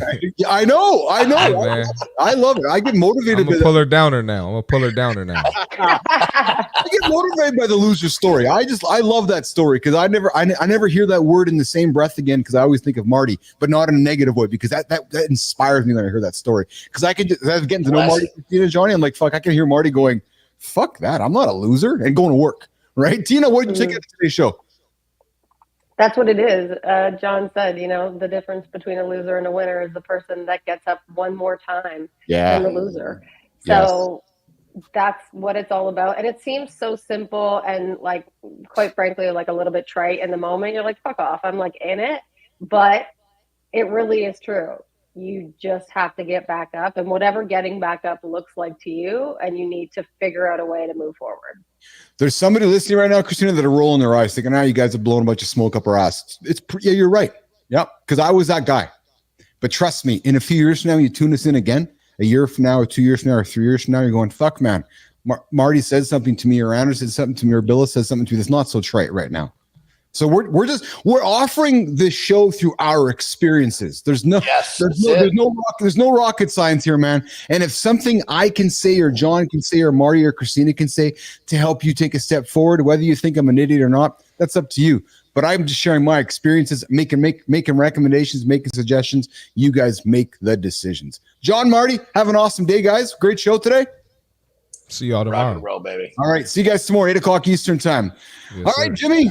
Going to leave May and Tina on the stage here. We're going to do the community corner, where we celebrate the amazing creators that making an impact on their communities. And as you guys know, we've been focusing our efforts in the community corner on the LinkedIn platform, and we are going to be working to expand that over the coming weeks. But today we have this feature called the Creator Spotlight. So today, Kristina, we are going to feature somebody, and I see my notes in front of me. Oh, I see them. I see them, Jimmy. We're featuring an email funnel strategist today who specializes in helping coaches automate their business operations, ensuring continuous lead generation and nurturing without constant hands-on effort. Who wants that? She is an efficiency. Yeah, exactly, Kristina. She is an efficiency expert, demonstrating how email funnels can reduce daily workflows up to 50%, allowing business owners to stay away from cold outreach and nonstop sales calls.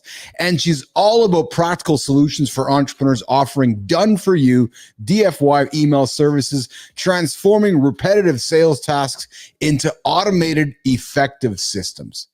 You know what, Kristina? I just learned DFY here this week from somebody. Didn't know what the hell that meant. I'm just an old guy. But anyways, so today. That's just DIY or DFY too. That's it. Today's Creator Spotlight for Mornings in the Lab with Keith and Friends is somebody that Kristina is like, hey, Keith, we got to celebrate this person. So we're going to put her on the stage and we're going to bring it up. Jimmy, I forgot to press the button here. We're going to do this right here. Today's Creator Spotlight for Mornings in the Lab is...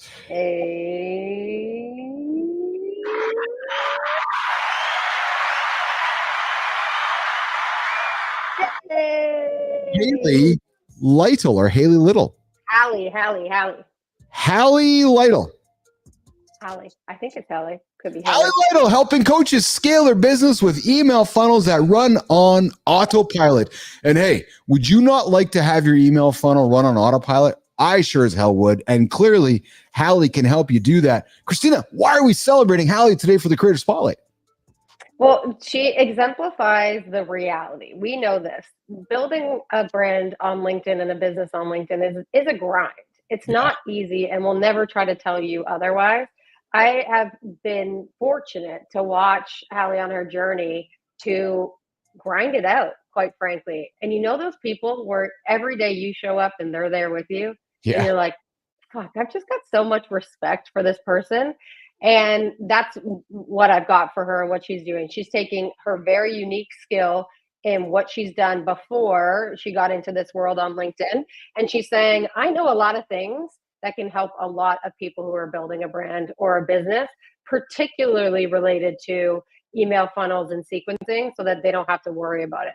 You and I both know, because we've tried to do this, email lists are a pain in the ass. And they are not easy to maintain, but they're critically important, because you have to go from these platforms that you're building an audience on that you don't own. And I talked about it in my brand bite. I did not own my audience on Twitter. And because I didn't bring them off platform to a spot where I did own that list, and I was the one controlling the changes or the ups and downs of it, that was a critical mistake that I made. So she's helping people to do that. She's saying, don't make that same mistake as Kristina. Bring your people and your audience off platform as you're building on these beautiful free platforms like X, like LinkedIn. And then you can grow opportunities to nurture the relationship with them, to give them more and different kinds of information than you can give them on other platforms. And then ultimately, if you have an offer to sell them, they're going to be closer to you. You've nurtured that relationship more. It's a very different collaboration. And I think she's providing really valuable skills to people who may not otherwise be able to do that, which is a big risk for your business. Awesome. Hallie Lytle, we are celebrating here today, Mornings in the Lab with Keith and friends. We'd love to have you on our show, to have you invite somebody who you might like to celebrate on the, I put myself off stage, who you'd like to make celebrate on the show. And listen, Nation, if you are feeling inspired by what Hallie does and their journey, I invite you to drop a comment below. Let us know what you're working on. Maybe you know somebody you want to celebrate in the Creator Spotlight. So we invite you to let us know, knock on my door, I'm knock on Kristina's floor, so we can celebrate somebody like Hallie for the Creator Spotlights. All right, Kristina, next we're going to get into the Business Athlete Manifesto in the Business and Branding segment here on Mornings in the Lab. Rocking and rolling the show forward here, Jimmy, which is good. Might get out of the studio a little earlier today, Kristina. Who knows, huh? Anyways, all right. So listen, we're going to dig deeper into the Business Athlete Manifesto, how to balance work, wellness, and mindset for success. The last number of days, we've been digging into these values that I put out there when I created this manifesto a number of years back, putting my values on paper, publishing them for the world to see and say, hey, here's who I am. Here's how I lead. Here's what I'm all about. Here's what I stand for. If it resonates with you, great. If it doesn't, great. It doesn't matter, but here's what I'm all about. So we talked about a number of different values in the manifesto. And today I want to get into a few additional ones. And the first one I want to talk to today, Kristina, is about consistency. We were talking about this earlier today about failure. And when we fail, we talked about redemption and redeeming yourself. And we've talked in the past about resilience. Within all of this is this idea of consistency, showing up day in and day out. And for me, this is probably the most important part of the manifesto, because Jon talked about it a number of moments ago, right? It's not about spending an hour in the gym once a week. It's about spending a little bit of time in the gym every single day. Marty talks about the small actions adding up over time. AJ talks about doing one little thing and then doing it repeatedly. So Kristina, let's lean back into some of the failures you have had, and how have you needed to use consistency to build into your routines. And I know you're not a routine person either. You're learning this idea of routines. Working on it. Yeah. So consistencies and routines kind of blend together. Let's talk about this, because this may be, Kristina Flynn, the hardest thing for a human being to do is to do something consistent. And hey, it could be the consistent wrong thing. But showing up day in and day out is very difficult, Kristina Flynn. Let's talk about it. It's incredibly hard. And I think I don't have a problem showing up day in and day out. It's that I'm not consistent in the intention I'm setting behind how I'm showing up. Talk about so that. For me, it's a matter of like, I'm very good at showing up. I love work. I love to work. I love to learn. I love to like create. So that's easy for me to show up. What I've had to learn is, because routine to me, I fear the boring. I fear that I have ADHD, and to me, it's terrifying to do the same thing every single day. But I have learned that while logically that might be terrifying, it makes a lot of sense to do that, because you need to wire your brain for that consistency. You need to wire your brain for those activities so that you don't have to think about them all the time. The boringness or the annoyance comes from the fact that if you're not consistent, then you're having to go through each one of those actions and those steps every day. And that takes up a lot of energy and mind power. But if you do it consistently and you're showing up over time, you can free yourself from the thought process around that. And our body goes into an autopilot mode so that you're just doing, which actually is not boring. It's freeing, because you can focus on the things that actually get you excited a whole lot more. So then there's somebody like you listening right now, or there's somebody that might be relating to you right now. How do you start? How do you become consistent? How do you embrace boredom? How do you recognize that today being Thursday, in your best interest, is best if next Thursday is relatively the same, and then the following Thursday? Like, how do you do it, Kristina? And how have you been? And I'm literally talking tactical, because there's somebody listening right now going, fuck. Yeah. I don't get you, Kristina. Like, what do you do? So for me, I can only speak to my own experience. It was really important. I have built a lot of plans before, and I have used a lot of tools, and I have bought a lot of courses, productivity, consistency. This system is what you need to do. And what I've learned is that none of those systems work because they're not tailored for you. They're tailored for the person that's selling them to you. And the minute you start buying all of these things external to you and thinking that they're going to solve your problems, I can promise you right now, save a fuck ton of money, because I have spent a fuck ton of money on trying to solve my problems in that way. What you need to do first and foremost is acknowledge that your process is your process. So you need to find what works for you, which involves a lot of experimentation and a lot of trying and a lot of patience. The patience is also the very difficult part with all this. But where do you start? Pick one thing. One thing. Do it for a week.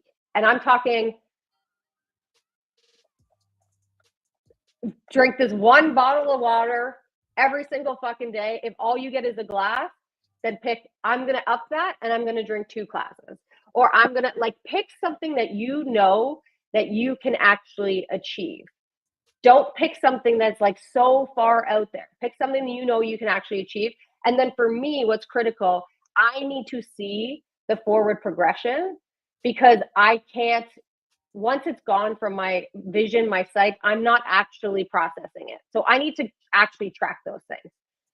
I have these markers in my room that are chalk markers that I can write. I don't need a chalkboard. I have a chalk marker. I have it on my window. And if I'm planning to do something, I just tick my window, tick it off. What's my goal for the week? And I tick it off, because I need to see the visual representation of that momentum and that progress. Because I promise you, if you try to build one big ass plan and you say, today my life is going to change, you are already setting yourself up for failure, because what you have created is not actually sustainable. Yes. Good morning, Tangerine. I see you there. Thanks for joining us this morning, this afternoon, evening in your world here. I very much appreciate you. Kristina, I love that you have talked about, Jimmy, I'm moving my camera over here so I know where I'm going here, brother. I love that you're like systems, because I feel like I might have a little bit of a rant on this. The whole reason I started this morning show, or this idea of accountability, Kristina, is because you can purchase every fucking system in the world without any accountability or showing up consistently. Doesn't matter. It doesn't matter. And I've laughed and I've joked and I've jested with my good friend AJ Zeglin, our mind fuel expert here in the lab. And I've spent so much time in the gym with him saying, oh man, this industry, this fitness industry, in many ways, and the joke is it's about selling snake oil, because it's just because everybody can tell you what to do, Kristina, but if you can't do it, you're never going to succeed. So I love this whole industry built around systems, because they're all fucking scams. They're all scams. Well, so I won't say that it's a scam. What I will say, I will argue this. Sure. That system worked for one person. The person that's selling the system.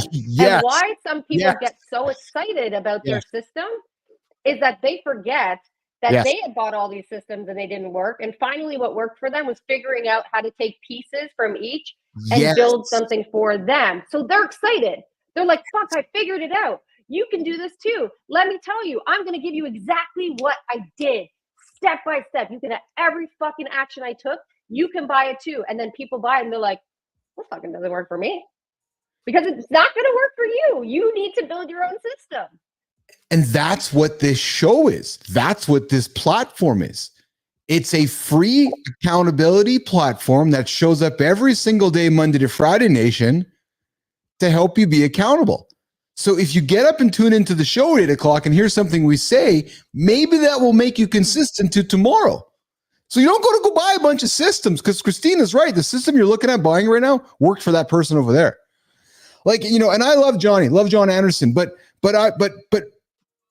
maybe the system that works for Jon doesn't work for me. Maybe I don't want to eat meat. Maybe I want to be a vegan.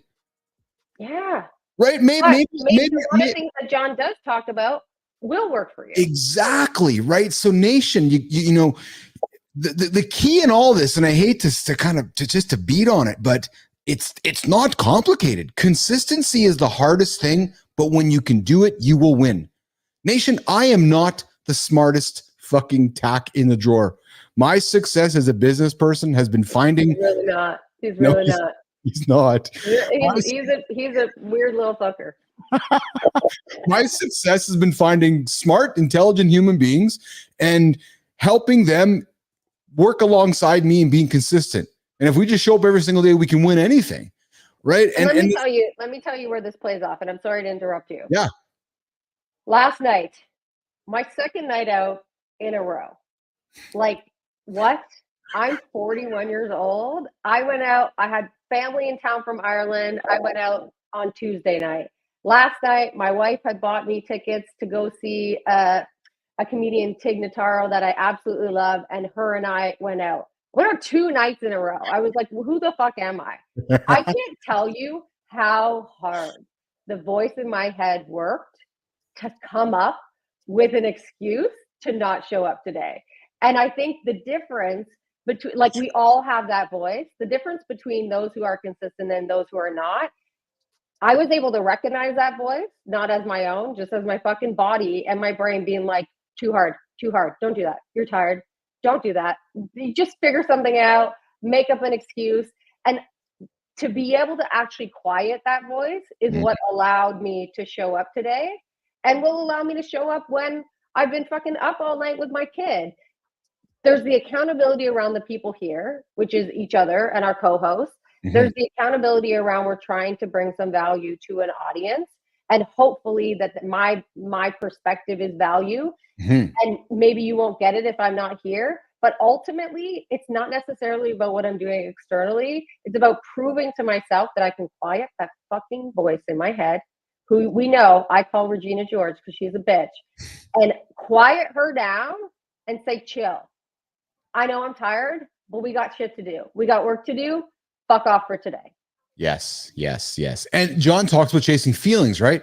So you showed up today, the show's coming towards an end, and I bet you're feeling pretty damn good right now because you're like, yeah, I fucking did it. Yeah. Right. And you're proud of yourself. Yes. And again, Kristina, I want to make this relatable. There's somebody struggling or they're starting their day right now and they're questioning what they're doing next. Think about the feeling Jon always talks about. Think about what you're going to feel like when it's done.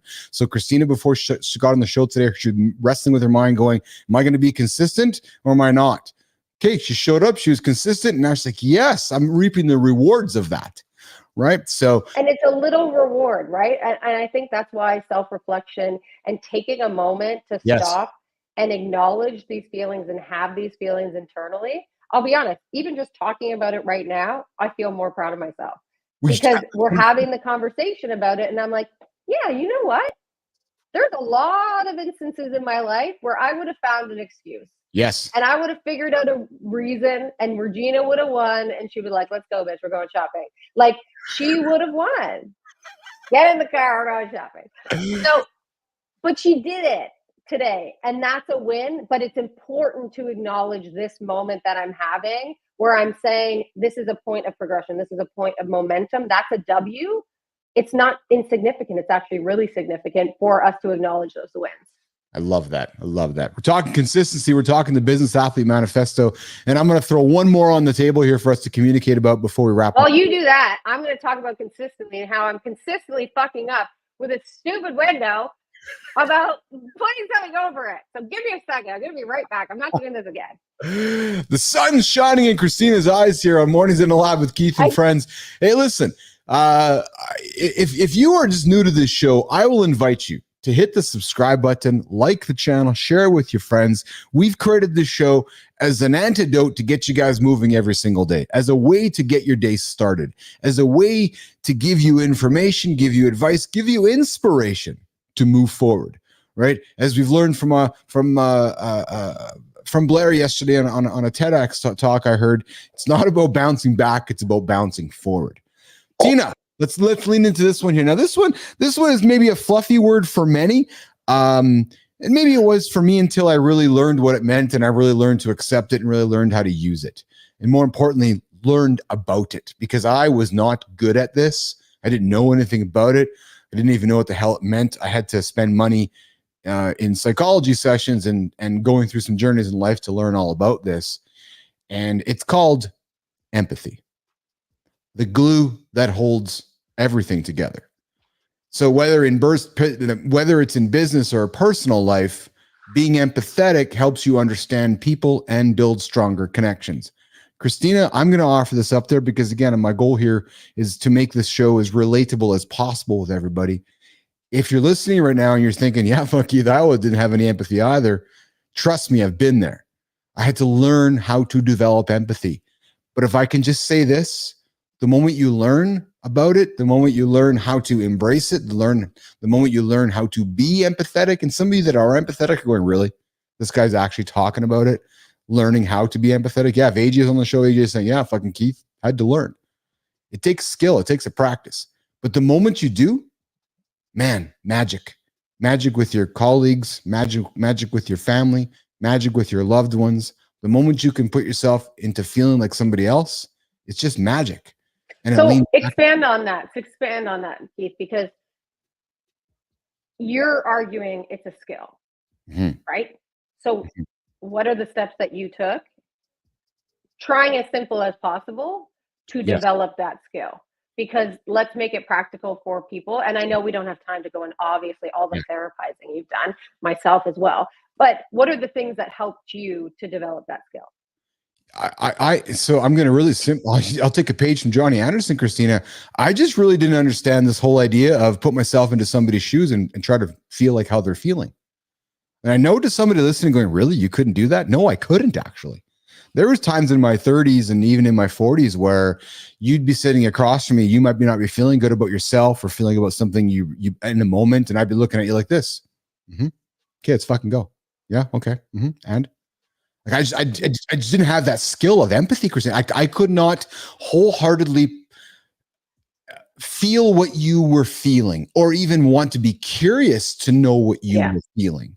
And that's the key word, right? So when I learned through my therapy sessions to, well, hold on, Keith, maybe you want to be curious about what Kristina's feeling. Oh, I never thought about that.